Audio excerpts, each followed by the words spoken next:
Good afternoon, everybody, and welcome back to our way too early look at 2024 NFL Draft prospects.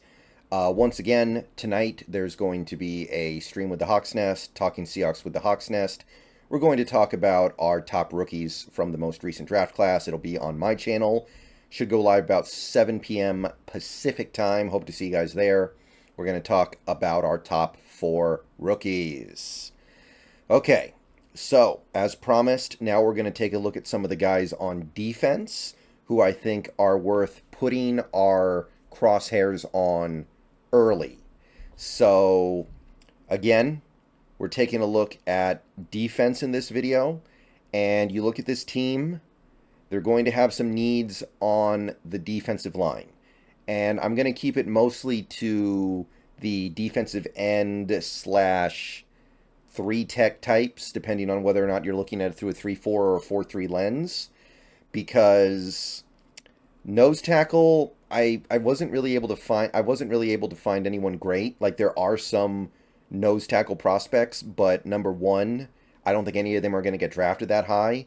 And also, I kind of feel like we've already seen that this team, even when there's a technical need on the roster, doesn't view it as a top priority in the current NFL climate.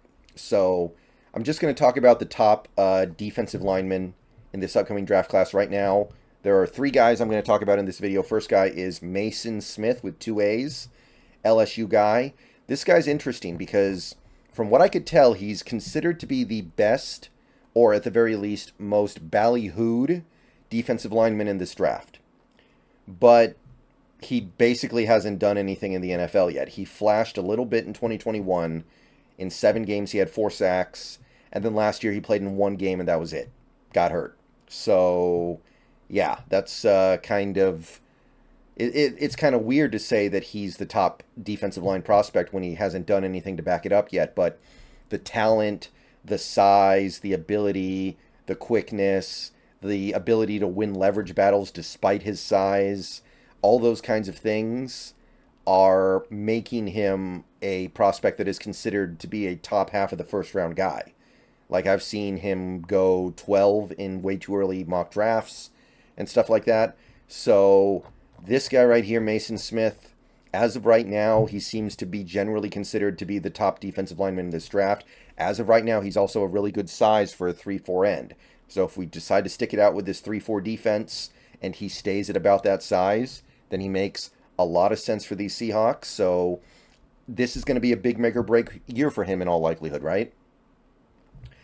Next guy will be Michael Hall Jr. of Ohio State. He's another defensive lineman that rings in around that 290 range, so perfect size for a 3-tech or a 3-4 defensive end. Maybe even like a large 5-tech, I guess, if you want to look at him like that. He's coming off a pretty good year for Ohio State last year. 12 games, 7.5 tackles for loss, 4.5 sacks. Nothing over the top. He does have a lot to prove, but he's another guy who shows the combination of size and athleticism that is coveted. And generally speaking, I've seen him considered to be a first-round pick as of right now. So if he has a good year, then he will probably end up around that first-round area. Jerzon Newton of Illinois is going to be the third and final defensive lineman I look at here. Again, the size is kind of on point, 6'2", 280 pounds, gets a little bit bigger. He's right in the range you want, generally speaking, for a 3-4 end.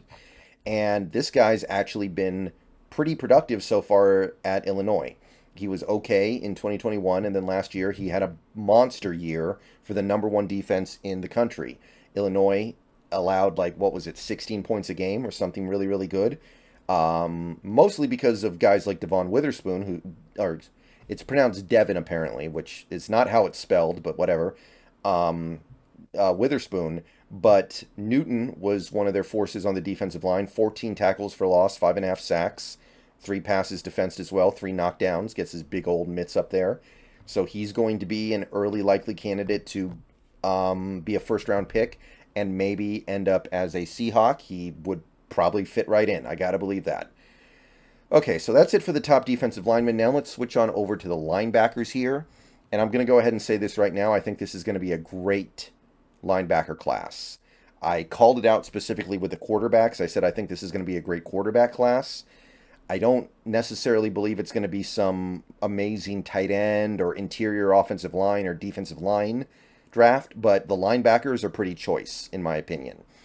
Some guys that I think are worth singling out. You've got Jeremiah Trotter Jr., generally considered to be the top linebacker as of right now, in my estimation. Clemson guy, had a nice year for Clemson last year, 89 tackles and 13 and a half for loss, 6.5 sacks, 2 picks, good in coverage, has good instincts. He's the son of a semi-famous former football player. So you know those guys always bring it, unless they're Bronny James. You don't want Bronny James, but if he's the son of any other famous former player, you generally want to get in on that. Now, he's going to have to either get bigger or get faster or get both. Right now, I think he needs to pick a path kind of as a player, but I like him. Our next top linebacker is another Clemson guy. Yes, they really do kind of churn them out over there. This one is Barrett Carter. Little bigger compared to Trotter, but he's another guy who also probably needs to fill out a little bit, although I'm a little more forgiving here because I do think he's a little bit quicker and faster. Had a good year for LSU last year, 5.5 sacks, 10.5 tackles for loss in 13 games, 73 overall. Another guy who seems to be really good in coverage, put up good covered numbers last year overall, moves well in space, somebody who I think makes sense in the modern NFL as far as linebackers go. So Barrett Carter, I don't know if he's linebacker 2, but he's very close to it, if not. And then the third guy who I like would be Deshaun Pace of the Cincinnati Bearcats. This is another guy who kind of fits that mold, and that's the mold that I tend to gravitate towards when it comes to linebacker prospects in the modern NFL. I want guys who can move, I want guys who can play in space, and I want guys who can cover. So Deshaun Pace for the Bearcats, that's obviously been a really good defense over the last several years. Last year was actually not his best year. The year before, he was actually really good. Almost 100 tackles, 9.5 for loss, 4 interceptions. 2022, he did not put up those monster numbers again. So 2023 is going to be kind of a big year for him. This is an opportunity for him to put a positive step forward and say, okay, I'm going to be the player I was in 2021, and the player I was in 2022 was just circumstantial. Again, I think this is a really good linebacker class. I think that Pace is probably a second or third rounder. Barrett and Trotter, or yeah, Barrett Carter and Jeremiah Trotter Jr. are probably both first rounders, but early indications, the preliminary analysis of this draft class is that there might be about 9 or 10 linebackers that go in the first 2 days.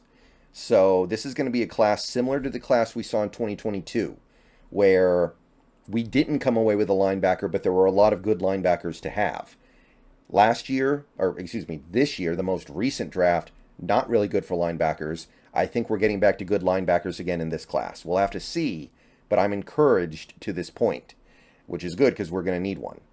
Okay, last position we're going to take a look at here. We're just going to take a look at a few guys. These are the 3 top safeties in the upcoming draft. I think that safety, it's a position where there's a lot in flux, a lot we don't know about, a lot that's confusing. Obviously, there's a possibility that we go into 2024 and we've got the safeties that we need already on the roster. But if guys like Diggs go, Adams could go. Honestly, Julian Love could go.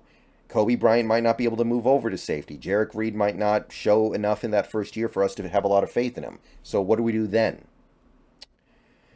Well, I think that, oh, I'm sorry. The first guy we look at here is Javon Bullard, another Georgia safety. He is on the smaller side. I'm interested to see how he fills out in what will probably be his final year in college football.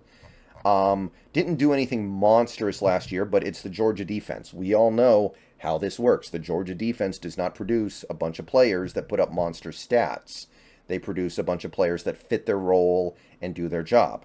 And Bullard did have 7 tackles for loss in 14 games, 46 total tackles, 3.5 sacks, really good for a safety, 2 picks, 3 passes defensed. Interested to see how he grows into his role now that some of those guys on that Georgia defense have left, especially a guy like Chris Smith, who Bullard is logically going to start helping replace. So big year for Bullard. He's currently I don't want to say consensus, but generally speaking, I get the sense he's the top safety right now. Next safety is Andrew Makuba of Clemson, another Clemson player. This is another guy I'm interested to see how he fills out, and I'm also interested to see how he plays. So far, his college numbers have been a little bit dry. He's certainly somebody who's probably going to be a deep safety if he's going to be anything in the NFL, but you're not seeing a lot of big splash playmaking here. He has one interception over 25 games, just over 100 tackles, 2.5 for loss, one sack. There's nothing crazy over the top here, but you can see the talent, you can see the ability, you can see the range. He's somebody who I think would make a lot of sense as a really good deep free safety or last line of defense in the NFL. But we'll have to see how he develops in this year, which will probably be his final year in college. And last guy, last safety, Kalen Bullock. All three of these safeties, by the way, I would estimate go late first, early second as of right now. There will be movement, of course.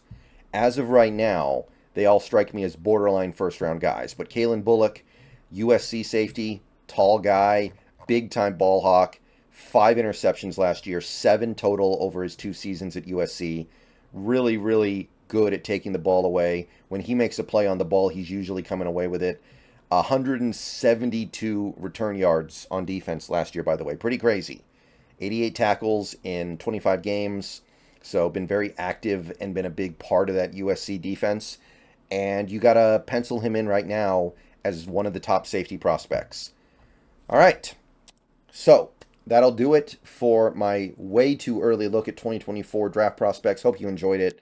Again, I know this content's not for everybody, but I think there are definitely people out there who appreciate stuff like this. And if you're somebody who's kind of on the fence, hopefully I put you on to some guys that are going to be really, really intriguing for the Seahawks in this upcoming season. All right, see you guys later. Go Hawks.